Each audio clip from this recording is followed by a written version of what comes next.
بسم الله الرحمن الرحيم. وقال الذين لا يرجون لقاءنا لولا أنزل علينا الملائكة أو نرى ربنا لقد استكبروا في أنفسهم وعتوا عتوا كبيرا. السلام عليكم ورحمة الله وبركاته. الحمد لله رب العالمين والصلاة والسلام الأتمان الأكملان على خير خلق الله محمد بن عبد الله أجمعين وعلى آله وأصحابه أجمعين وعلى من تبعهم بإحسان إلى يوم الدين. أما بعد، الحمدللہ اللہ کی ارادے اور اس کی مشیت سے رمضان کی تقریباً 19ویں تاریخ ہے آج.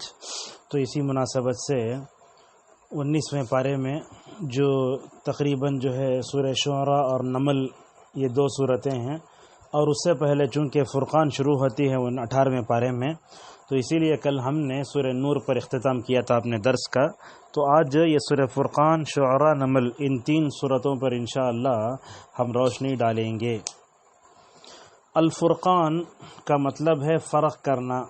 اللہ تبارک و تعالی نے یہ وصف توریت کے لیے کبھی ذکر کیا تو کبھی قرآن کے لیے بھی ذکر کیا، اور یہی الفرقان، یوم الفرقان، اللہ نے جنگ بدر کے لیے بھی استعمال کیا، جس دن حق و باطل اور خیر و شر دونوں الگ الگ ہو گئے.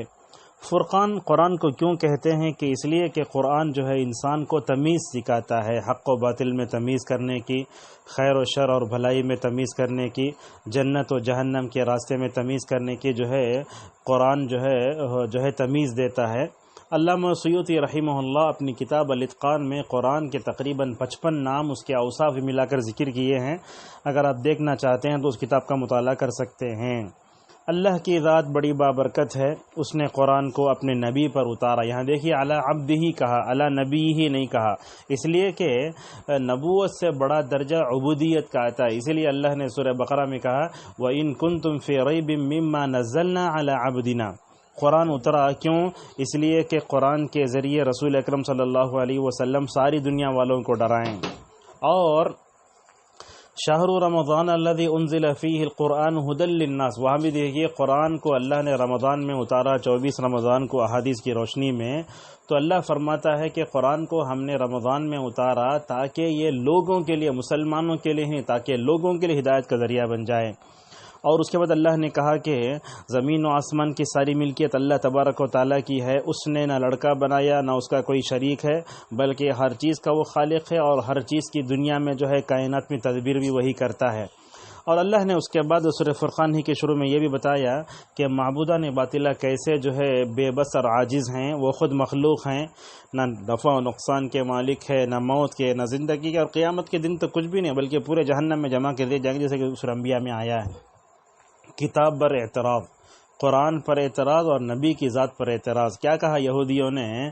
محمد نے گھڑ لیا ہے اور ساتھ میں لوگ اس کی لکھ کر دی ہی سے. ایسا نعوذ باللہ من ذالک. اللہ فرماتا ہے یہ جھوٹ بھی ہے، ظلم بھی ہے. صبح و شام اللہ کے نبی کو املا کیا گیا، وہی باتیں نبی لوگوں کے سامنے پیش کرتا ہے. بلکہ بتا رہے ہیں اللہ نے بہترین انداز سے رد کیا، فرمایا زمین و آسمان کے سارے راز کو اللہ جانتا ہے. اگر صبح و شام نبی کے پاس پیش کیا جاتا تو اللہ تعالیٰ کو معلوم ہو جاتا. اور اس کے بعد انہوں نے نبی پر اعتراض کیا کہ یہ رسول بازار میں جاتا ہے، کھاتا ہے، پیتا ہے، گھومتا ہے، اسے باڈی گارڈ ہونا، آگے پیچھے فرشتے ہونا، کیوں ایسا ہے؟ تو اس کے لیے باغ ہونا. تو اللہ فرماتا ہے ظالمین نے نبی کو نعوذ باللہ سحر زدہ قرار دیا ہے. اللہ فرماتا ہے اے محمد صلی اللہ علیہ وسلم خود گمراہ ہو جا کے لوگوں کے لیے ایسی مثال دیتے ہیں، آپ کے لیے خود گمراہ ہو گئے ہیں. اور اس کے بعد اللہ نے کہا کہ قیامت کے دن جہنم میں لوگ دور سے غصہ سنیں گے، تنگ جگہ میں ڈال دیے جائیں گے، تو ہلاکت کو پکاریں گے. اللہ فرمائے گا یہ ایک ہلاکت کو نہیں، کئی ہلاکتوں کو پکارو. اور اس کے بعد اللہ فرمائے گا اے کفار مکہ، ہم نے تم کو بھی دنیا میں نعمتیں دی اور سب کو نعمتیں دی، لیکن تم بھی ہلاک ہوئے، تمہارے باپ دادا بھی ہلاک ہو گئے. اور اللہ نے کہا کہ یہ انبیاء بازاروں میں گھومتے تھے، کھانا کھاتے تھے، اس کا مطلب یہ ہے کہ یہ بشر ہیں. اسی لیے اللہ تعالیٰ نے بشریت کے لیے دلیل دی. جیسا کہ اللہ نے کہا حضرت مریم اور عیسیٰ علیہ السلام کے بارے میں، کانا یاکلان الطعام، اور اس کے بعد کہا کہ یہ کائنات کی پوری زندگی جو ہے آزمائش ہے. جیسے آزمائش ہے، عالم ہے، جاہل ہے، فقیر ہے، غنی ہے، صحت ہے، بیماری ہے، اونچے عہدے ہیں، بادشاہ ہے، وزیر ہے، یعنی پوری دنیا آزمائش ہے. اللہ تبارک و تعالی ہمیں جو ہے فرماتا ہے صبر کرو. اس کے بعد اللہ تبارک و تعالیٰ نے کفار مکہ کے بارے میں کہا کہ قیامت پر یقینش نہیں ہے. یہ بولتے فرشتوں کو ہم دیکھتے کہتے اللہ کو ڈائریکٹ دیکھتے تھے، یہ ہو ہی نہیں سکتا. اور اس کے بعد اللہ تبارک و تعالیٰ نے کہا کہ قیامت کے دن کفار عمل کر کے آئیں گے تو اللہ تعالیٰ اس کو پھونک کے اڑا دے گا. اور اللہ تبارک و تعالیٰ کے لیے جو ہے بادشاہت ہوگی، جیسا کہ حدیث میں آتا ہے کہ اللہ تعالیٰ جو ہے اپنے دائیں ہاتھ میں آسمانوں کو لپیٹے گا اور پوچھے گا انا الملک، میں ہی بادشاہ ہوں، کہاں ہے جبار، کہاں ہے متکبر، بتاؤ. اور اس دن جو ہے جیسے ہم افسوس کرتے وقت اپنے اس ناخن کو اپنے دانت کے نیچے چباتے ہیں، تو بری دوستی کی وجہ سے جب دنیا اور آخرت لٹ جائے گی، اس وقت اللہ تبارک و تعالیٰ کا نقشہ کھینچتا ہے. بری صحبت کی وجہ سے دنیا آخرت تباہ و برباد ہو گئی تو انسان افسوس کرے گا. اگرچہ اہل علم کہتے ہیں کہ یہ سرداران قریش، سرداران جو ہے کفار مکہ کے بارے میں جو سردار تھے ان کے بارے میں اتری ہے، لیکن عموم ہے. بری دوستی کریں گے دنیا آخرت سب خراب ہو جائے گی. اگر دوست اچھا ہے تو اللہ تبارک و تعالی ہو سکتا ہے ان دوستوں کی سفارش کی وجہ سے جنت میں ہی بھیج دے، ماشاءاللہ، ایسے بھی ہو سکتا ہے. اور اس کے بعد اللہ نے کہا قیامت کے دن جو ہے رسول اکرم صلی اللہ علیہ وسلم اپنی قوم کے بارے میں کہیں گے میرے قوم نے قرآن کو چھوڑ دیا ہے. علامہ ابن القیم رحمہ اللہ فرماتے ہیں کہ حجر قرآن کو چھوڑنے کی 5 شکلیں ہیں.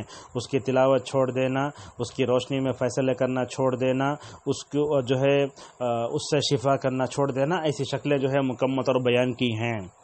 اور اللہ نے اس کے بعد کہا کہ ہر نبی کے لیے ہم نے دشمن بنائے تاکہ نبی کو آزمایا جائے.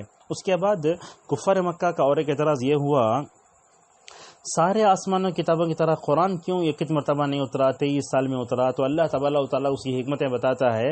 اس کی حکمت اللہ بہتر جانتا ہے. نبی کے دل کو مضبوط کرنے اللہ تبارک و تعالیٰ نے یہ کیا. تو لہذا اگر قرآن جو ہے 24 سال میں اترا کیوں؟ اس لیے کہ اس کتاب کو قیامت تک رہنا ہے. اسی واسطے اللہ تعالیٰ نے تدرج کا لی اسٹیپ بائی اسٹیپ، مرحلہ بمرحلہ انسانیت کی جو اصلاح کی، اور جو ہے اس کو جو ہے تقریباً 23 یا 24 سال میں جو ہے مکمل طور پر اتارا. اس کے بعد اللہ تبارک و تعالیٰ نے حضرت موسیٰ کا، ہارون کا ذکر فرمایا، قوم نوح کا ذکر فرمایا، عاد کا، ثمود کا، اور جو ہے قوم لوط کا ذکر فرمایا. کہا کہ اے کفار مکہ، تم جو ہے سفر کرتے ہوئے شام کو جاتے ہو نا، ایسی جگہ سے گزرتے ہو جہاں قوم لوط پر عذاب آیا تھا، تمہارے پاس ذرہ برابر بھی دید عبرت ہی نہیں ہے. اس کے بعد اللہ نے کہا اے محمد صلی اللہ علیہ وسلم، یہ لوگ جو ہے آپ کو مذاق اڑاتے ہیں. اور مذاق اڑانا یہ تو جو ہے پوری تاریخ میں رہا، جیسا کہ اللہ نے کہا وَلَقَدِ اسْتُهْزِئَ بِرُسُلٍ مِّن قَبْلِكَ فَحَاقَ بِالَّذِينَ سَخِرُوا مِنْهُمْ مَا كَانُوا بِهِ يَسْتَهْزِئُونَ. اس کے بعد اللہ نے تعجب سے پوچھا اپنے خواہش کو غلام بنانا تو اس سے بڑا کوئی گزرا ہے؟ تو انسان جب اپنے کان کو اور اپنے دل کا اور اپنی نگاہ کا غلط استعمال کرتا ہے تو وہ کیا ہوتا ہے، راستہ بھٹکنے کی وجہ سے جانوروں سے بھی گیا گزرا ہو جاتا ہے. جیسا کہ اللہ نے سورہ فرقان، سورہ جو ہے اعراف میں کہا. یہاں اللہ نے سائے کو ایک دلیل کے طور بیان کیا کہ سایہ خدا کی قدرت بھی ہے، نعمت بھی ہے. چنانچہ ثم لتسألن یومئذ عن النعیم میں اہل علم نے سایہ بھی ذکر کیا ہے. لہذا گرمی کے دنوں سے ہم گزر رہے ہیں، درخت کا سایہ، کسی جو ہے سلیب کا سایہ وغیرہ مل جاتا ہے تو بہت بڑی بات ہے. ان سب کے بارے میں پوچھا جائے گا. اس کے بعد اللہ نے کہا کہ رات کو ہم نے اندھیرا بنایا، دن کو ہم نے کمائی کا ذریعہ بنایا، ہواؤں کو خوشخبری دینے والا بنا کر بھیجا، آسمان سے پاکیزہ پانی اتارا. آسمان جو پانی اترتا ہے نا بڑا صاف ہوتا ہے، لیکن ہواؤں میں کیمیکل وغیرہ کی وجہ سے پانی جب زمین میں پڑتا ہے تو وہ پانی متاثر ہوتا ہے. بنجر زمینیں زندہ ہوتی ہیں، چوپائے سب جانور پی لیتے ہیں. تو یہ پانی کا ذکر کر کے اللہ نے بتایا کہ ہم قیامت کے دن تم کو ایسے اٹھائیں گے جیسے ہم بنجر زمین کو زندہ کرتے ہیں. اس کے بعد اللہ نے کہا میٹھا پانی، کھارا پانی، یہ دونوں اللہ کی نعمت ہے، دونوں ملتا ہے. اس کے بعد اللہ نے کہا کہ سسرالی رشتہ دار بھی یہ بہت بڑی نعمت ہے. اس کے بعد کہا کہ انبیاء کی دعوت بے غرض ہوتی ہے. اس کے بعد اللہ نے کہا کہ زمین و آسمان کو ہم نے پیدا کیا 6 دنوں میں. استوى علی العرش کا ذکر بھی ہے. الرحمن کے سامنے سجدہ کر تو کفار مکہ بولے ہمیں مسیلمہ کذاب کو رحمان مانتے، ہمیں وہ رحمان کو نہیں جانتے. اس کے بعد اللہ تعالی نے سورہ فرقان کے آخری میں رحمان کے بندوں کے اوصاف بیان کیے ہیں، وہ اجمالی طور پر بتا دیتے ہیں وہ کیا ہیں۔ سب سے پہلے تو یہ ہے کہ وہ زمین پر جو ہے نرمی سے چلتے ہیں، جاہلوں سے الجھتے نہیں ہیں، اور کیا ہے وہ رات میں جو ہے ان کی راتیں گزرتی ہیں سجدہ میں، قیام میں۔ حضرت عبداللہ ابن عباس رضی اللہ عنہما نے فرمایا جو بندہ عشاء کی نماز، فجر کی نماز جماعت سے پڑھتا ہے تو گویا اس آیت کے عموم میں داخل ہے، والذین یبیتون لربہم سجدا وقیاما۔ مومن وہ ہوتا ہے سب سے پہلے اپنے آپ کو جہنم سے بچاتا ہے، خرچ کرنے میں میانہ روی اختیار کرتا ہے، اور شرک نہیں کرتا، بے جان کسی کو قتل نہیں کرتا، زنا نہیں کرتا، یہ سب جو ہے اخلاقی نجاست بھی نہیں اور شرکیہ نجاست بھی نہیں۔ اور اللہ نے کہا کہ ان تمام گناہوں سے اگر کوئی بندہ توبہ کرتا ہے تو اللہ اس کو معاف بھی فرماتا ہے۔ جبکہ اللہ نے سورہ مائدہ میں کہا کرسچنوں کا ذکر کرنے کے بعد افلا یتوبون الی اللہ ویستغفرون، کہا کہ کفر و شرک سے جب اللہ تعالیٰ توبہ کرتے ہیں تو معاف کرتے ہیں، تو زنا کرنے کے بعد بھی جو ہے اللہ تعالیٰ بندے کی توبہ قبول فرماتا ہے۔ والذین لا یشهدون الزور، اسے بتایا کہ جھوٹی گواہی مومن نہیں دیتے۔ تو جھوٹی گواہی کیا مطلب ہے؟ ربیع ابن انس رحمہ اللہ سے اس آیت کی تفسیر جو ہے منسوب ہے کہ مومن جو ہے غیر مسلموں کے تہوار میں بھی نہیں جاتے، اور جب بیکار بات ہوتی ہے تو شریفانہ انداز سے گزر جاتے ہیں، جب نصیحت کی جاتی ہے تو بصیرت کے ساتھ ہر چیز کو قبول کرتے ہیں، اندھے لنگڑے لولے بن کر نہیں گرتے، اور جو ہے جب خود اپنے آپ کو بچا کر کے اپنے گھر والوں کے حق میں دعا کرتے ہیں، اے اللہ تو ہمارے بیوی بچوں کو ہماری آنکھوں کی ٹھنڈک بنا دے۔ حسن بصری رحمہ اللہ سے پوچھا گیا دنیا میں یا آخرت میں کی ہے؟ بولے دنیا میں ملتا۔ تو یہ پورے اوصاف جمع کرنے سے اللہ تبارک و تعالیٰ کیا بدلہ دے گا؟ بدلہ یہ دے گا کہ جنت میں تمہارے لیے کمرے دیے جائیں گے اور تمہارا بہترین استقبال کیا جائے گا۔ سورہ فرقان کے آخری میں اللہ نے کہا اگر تم دعا نہیں کرو تو اللہ کوئی پرواہ نہیں ہے، جیسا کہ مطلب ہے من لم يسأل اللہ یغضب علیہ وقال ربکم ادعونی استجب لکم ان الذین یستکبرون عن عبادتی سیدخلون جہنم داخرین۔ اگر ہم اللہ سے نہیں پوچھیں گے تو اللہ اوپر غصہ ہو جائے گا اور ہمارے تکبر کی وجہ سے اللہ تبارک و تعالی جہنم میں ڈالے گا۔ کرونا وائرس کی وجہ سے ساری دنیا پریشان ہے۔ دیکھیے اللہ تعالیٰ یہ آزمائش ہم پر بھیجتا ہے نا، اس کی کئی وجوہات ہیں۔ ایک وجہ تو یہ ابن قیم رحمہ اللہ کہتے ہیں اس کی ایک وجہ یہ ہے کہ اللہ تعالیٰ بندے پر اپنی مصیبت کو اور آزمائش کو ڈال کر یہ بتاتا ہے کہ تم کو دنیا میں دل نہیں لگانا چاہیے، ایک بات تو یہ۔ دوسرا یہ ہے اللہ دیکھتا ہے کہ بندہ میری طرف گڑ گڑاتا کہ نہیں کی، تو لہٰذا یہ تاخراتیں جو آ رہی ہیں آپ جو ہے تلاوت قرآن کرنے کے بعد، ذکر و اذکار کرنے کے بعد اللہ تعالیٰ کے سامنے گڑ گڑائیں۔ اگر ایسے وقت میں بھی نہ گڑ گڑائیں تو بھلا بتائیے کس وقت ہم گڑ گڑائیں گے؟ تو یہ سورہ جو ہے فرقان کا خلاصہ ہوا۔ سورۃ الشعراء ہے، اس میں الشعراء آخری میں تقریباً آیت نمبر جو ہے 220 پر 3 میں جو ہے اس کا ذکر آیا ہے، شاعر کی جمع شعراء ہے۔ اللہ نے اس صورت میں بتایا کہ دنیا میں جتنے بھی شاعر ہوتے ہیں وہ اکثر گمراہ ہوتے ہیں۔ کیوں اسے کہا گیا؟ اس لیے کہ ان کے اندر عمل اور قول میں تضاد ہوتا ہے، یہ بولتے الگ کرتے الگ، تو یہ شریعت کو پسند نہیں ہے۔ اللہ تعالیٰ نے اس صورت کا آغاز کیا طاسیم میم سے، اس کے بعد اللہ تبارک و تعالیٰ نے نبیوں کا تذکرہ فرمایا۔ سب سے پہلے موسیٰ کا ذکر کیا، کیسے جادوگر جو ہے مقابلہ کیے، اللہ تبارک و تعالیٰ نے ان کے ایمان میں انقلاب کیسے پیدا فرمایا، اس کی تشریح جو ہے ہم سورہ طٰہٰ میں آپ کے سامنے رکھ چکے ہیں۔ اس کے بعد حضرت موسیٰ علیہ السلام لے کر نکلے، جیسے ہی سمندر قریب آیا تو اللہ نے کہا لاٹھی مارو، 7 راستے بنے، اور 7 راستے بھی بڑے بڑے پہاڑوں کی طرح پورے بنی اسرائیل چلنے لگے۔ جیسے ہی پلٹ کے دیکھے تو بنی اسرائیل ڈگمگا گئے، اس لیے کہ پہلے سے تپ چکے تھے فرعون کی جو ہے عذاب میں۔ کہنے لگے اے موسیٰ پیچھے آ رہا ہے فرعون، ہم نہ کہاں پکڑ لیتا گی۔ تو حضرت موسیٰ کے ایمان اور بنی اسرائیل کے ایمان میں فرق دیکھو، یہی ہوتا ہے انبیاء کا جو ایمان ہوتا ہے بڑا کامل درجے کا ہوتا ہے۔ کیا کہنے لگے؟ اللہ کی معیت میرے ساتھ ہے، اللہ تبارک و تعالیٰ مجھے ہدایت دے گا۔ لیکن قوم جو ہے پریشان ہوئی تو حضرت موسیٰ کہنے لگے اے میری قوم کے لوگوں صبر کرو، اللہ پہ بھروسہ کرو، یہ دونوں چیزیں ایسی ہیں بندے کو پریشانی کے وقت کام دیتی ہیں۔ فی الحال فرعون ڈوبا، اس کی تفصیل سورہ یونس میں ہم بتا چکے ہیں۔ نوح علیہ السلام کا ذکر ہوا، ابراہیم کا ذکر ہوا۔ اس سے پہلے ابراہیم کی کئی دعائیں نقل کی ہیں۔ اس جگہ کو جو دعا ادب دیکھیے، جب میں بیمار ہوتا ہوں تو مجھے شفا دیتا ہے۔ تو یہ کرونا وائرس کی وجہ سے ہم معاشرے میں دیکھتے ہیں بیمار ہو گئے تو بیماری کو اللہ کی طرف منسوب کر دیتے، تو بیمار کرا سو مجھے نہیں، بیمار ہونے کے بعد اللہ تعالیٰ سے بات کرتے ہوئے ادب کا لحاظ کرنا ہے. جیسا کہ حضرت ایوب کی دعا دیکھو، 18 سال آزمانے کے بعد یہ بولے ربی انی مسنی الضر وانت ارحم الراحمین.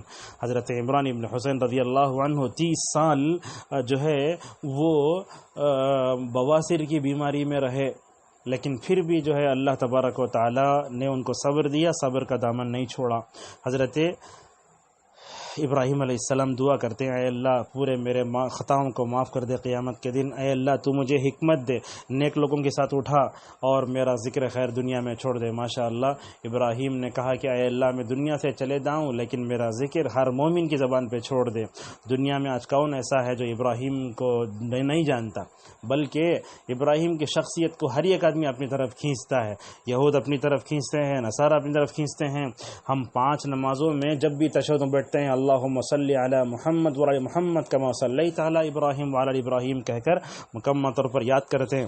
تو ابراہیم صرف ذی الحجہ میں یاد کیے جانے کے لائق نہیں ہے، بلکہ ہمیشہ ہم یاد کرتے رہتے ہیں اور کہتے ہیں اے اللہ مجھے نعمت والی جنت کا وارث بنا دے. اور جو ہے جذبات میں آ گئے، کہا اے اللہ میرے باپ کو بھی معاف فرما دے، اے اللہ تو مجھے آخرت کے دن جو ہے کیا نہ کر، گمراہ جو ہے مجھے ذلیل نہ کر. اے اللہ قیامت کے دن اگر کام آئے گا تو قلب سلیم کا. قلب سلیم کیا مطلب ہے؟ ایسا دل جو شرک سے، ہر طرح کی معصیت سے، شہوت سے، بدعت و خرافات سے پاک ہو. ابن القیم نے اس تعلق سے 5 چیزیں بیان کی ہیں. اس کے بعد اللہ تبارک تعالیٰ نے کہا کہ جہنم میں کیسے ڈال دیے جائیں گے، قیامت کے دن جو ہے ان کے لیے کوئی بھی سفارشی نہیں ہوگا. اس کے بعد نوح علیہ السلام کا تذکرہ آیا. نوح علیہ السلام 9.5 سال اپنی قوم میں رہے لیکن قوم نے نہیں مانا، تو حضرت نوح علیہ السلام نے اپنے آپ کو اللہ کے حوالے کیا، کہا کہ تمہارا حساب اللہ لے گا. نوح علیہ السلام کی قوم نے کہا اے نوح یہ جو تمہارے گرے پڑے مومن ہیں نا ان کو بھگاؤ. انہوں بولے میں مومنوں کو دھتکاروں گا نہیں. تو لہذا کیا معلوم ہوتا ہے مومن کو دنیا اس کے معمول لباس میں دیکھ کر اسے معمولی سمجھتی ہے، مگر اللہ کے پاس درجہ کس کا ہے نہیں معلوم ہے. اور اس میں آپ دیکھیں گے ہر نبی کا اور ان کی قوم کا تذکرہ ہوتا ہے تو آگے اللہ فرماتا ہے وَإِنَّ رَبَّكَ لَهُوَ الْعَزِيزُ الرَّحِيمُ. کیا مطلب ہے؟ العزیز بھی ہے، الرحیم بھی ہے. مطلب یہ ہے کہ جو لوگ ایمان لے آئے ان کے لیے اللہ تعالیٰ الرحیم ہے، جو لوگ نافرمان ہیں ان کے لیے العزیز ہے. یہ نقطہ جو ہے زمخشری رحمہ اللہ نے بیان کیا ہے. اس کے بعد حضرت ہود علیہ السلام کی قوم کا ذکر ہوا.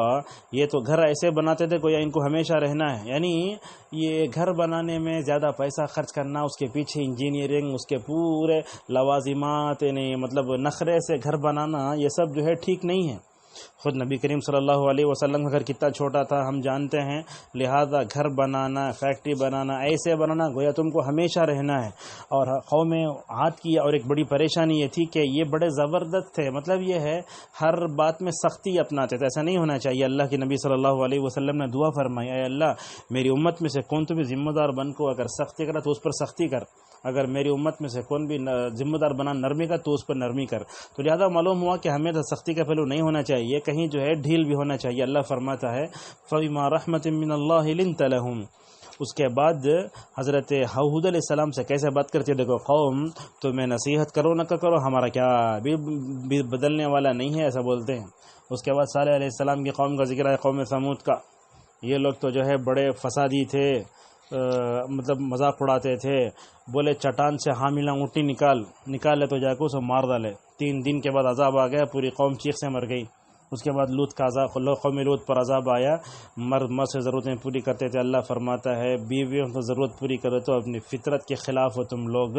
اس کی ساری تفصیل سورہ ہود میں ہم بیان کر چکے ہیں. تو اللہ تبارک و تعالیٰ فرماتا ہے کہ حضرت لوط علیہ السلام وہ اپنے قوم کے عمل سے بڑے بیزار تھے. اس کے بعد شعیب کا ذکر ہوا. یہاں اخوہم نہیں آیا، خالی اللہ نے شعیب کہا. ان کے اندر توحید کو جو ہے توحید سے دشمنی کے بعد ناپ تول میں کمی کرتے تھے. 3 قسم کے عذاب آئے. اللہ تبارک و تعالیٰ نے وہ عذاب 3 جگہ مکمل طور پر ذکر کیا ہے.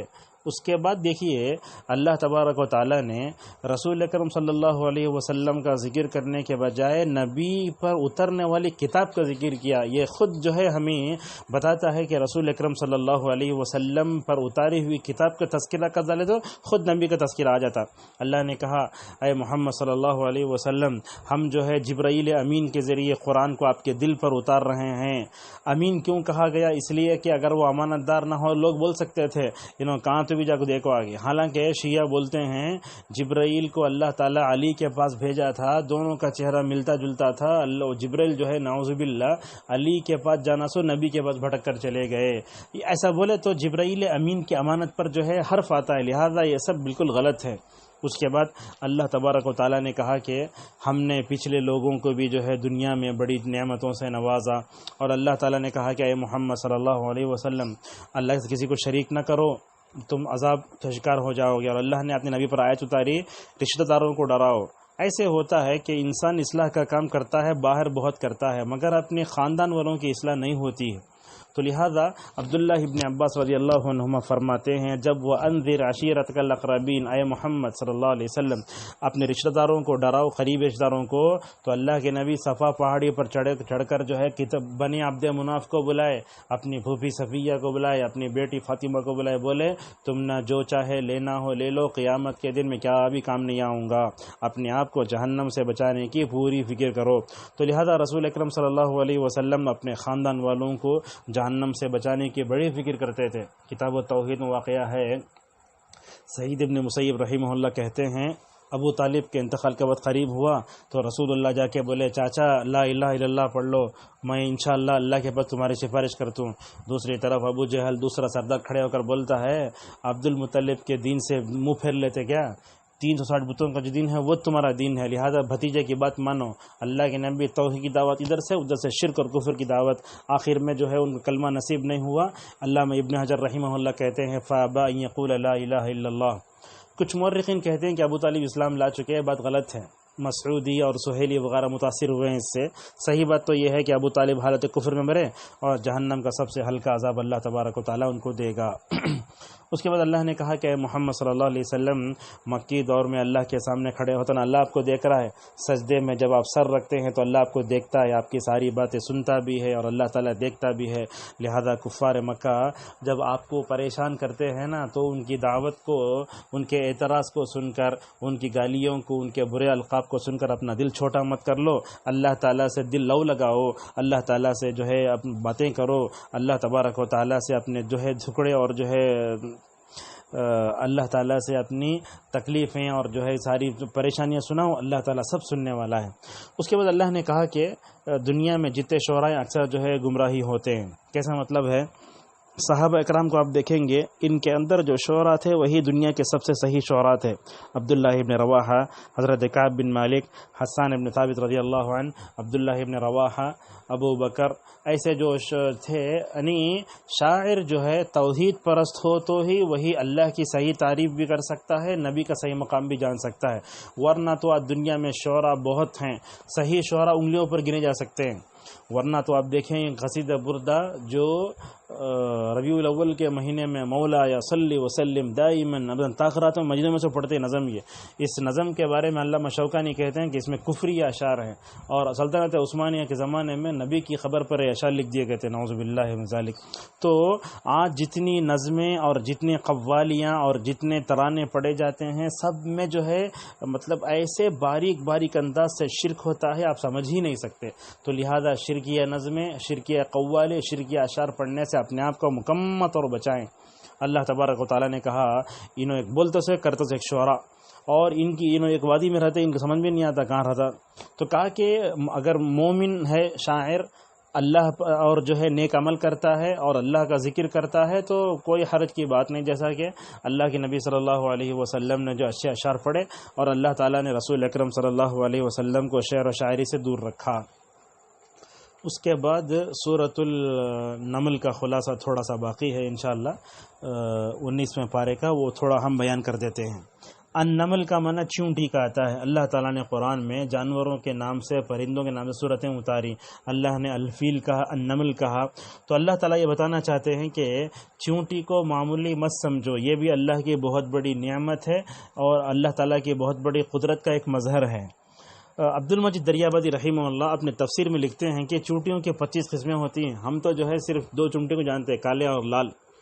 25 چونٹیوں کی قسمیں ہوتی ہیں۔ حضرت سلیمان علیہ السلام کو داؤد کو اللہ نے علم دیا تو انہوں نے اللہ کی تعریف کی، لہذا جس کو بھی جتنا برابر بھی علم ملا اس علم پر اسے اللہ کا شکریہ ادا کرنا چاہیے۔ الحمدللہ الذی فضلنا علی کثیر من عبادہ المؤمنین۔ اس کے بعد اللہ تبارک و تعالیٰ نے ان کے بارے میں کہا کہ جنات کا لشکر جو ہے ترتیب دیا گیا، اور انسانوں کا لشکر بھی اور پرندوں کا لشکر بھی سلیمان کے لیے۔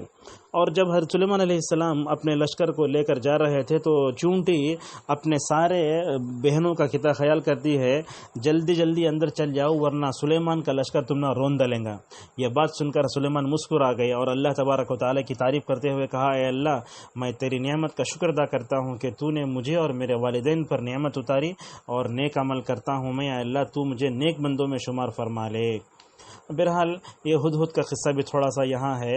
ہدہد وہ پرندہ ہے جس نے جو ہے بلقیس کو شرک سے روکا تھا، اسی لیے اللہ کے نبی صلی اللہ علیہ وسلم فرماتے ہیں ہدہد کو مت مارو، اس لیے کہ اس نے ملک سبا کو جو ہے شرک سے روکا تھا۔ اللہ اکبر۔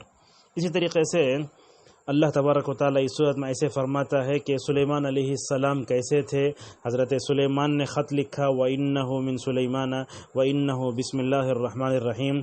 جب خط پہنچا تو اس نے کیسے اسلام قبول کیا، وہ ساری چیزیں بیان کی، تحفے دے کر بھیجے۔ تو سلیمان نے کہا اللہ نے مجھے جو علم دیا ہے وہ میرے لیے بہتر ہے، مجھے تمہارے تحفے نہیں چاہیے، وہ لے کر چلے جاؤ۔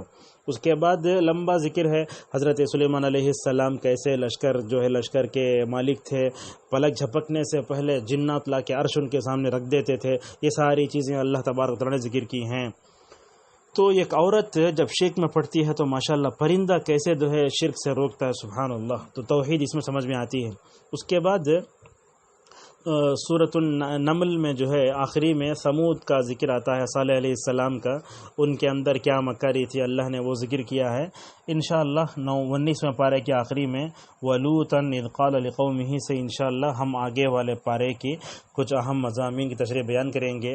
اللہ تعالیٰ ان 3 صورتوں میں جو اہم باتیں ہیں اس کو پڑھنے، اس پر عمل کرنے توفیق عطا فرمائے۔ وآخر دعوانا الحمد للہ رب العالمین۔